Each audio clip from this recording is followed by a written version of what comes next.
Setelah sempat buron, mantan PLT Kepala Dinas Penanaman Modal Daerah Sumsel, W, menyerahkan diri ke Kejaksaan Negeri Palembang pada Kamis 18 Juli 2025. W masuk dalam daftar pencarian orang setelah 4 kali mangkir dari panggilan penyidik terkait dugaan korupsi pengadaan pakaian batik untuk perangkat desa se-Sumatera Selatan tahun 2021 yang merugikan negara sekitar 871,3 juta rupiah. Peran tersangka terungkap dalam persidangan 2 terdakwa sebelumnya yang menyebut W menerima uang 50 juta rupiah dari proyek tersebut. Modus korupsi dilakukan dengan markup anggaran yang nilai pengadaan tidak sesuai kontrak dan spesifikasi.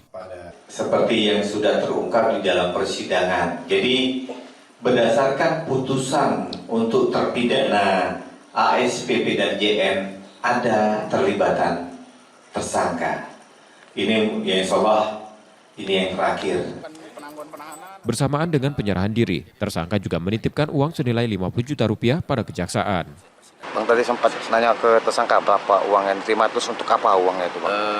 Kalau dugaannya, tuduhannya kan itu 50 juta.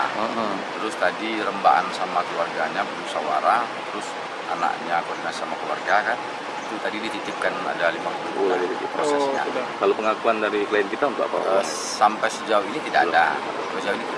Tapi nanti kita lihat lagi di persidangan.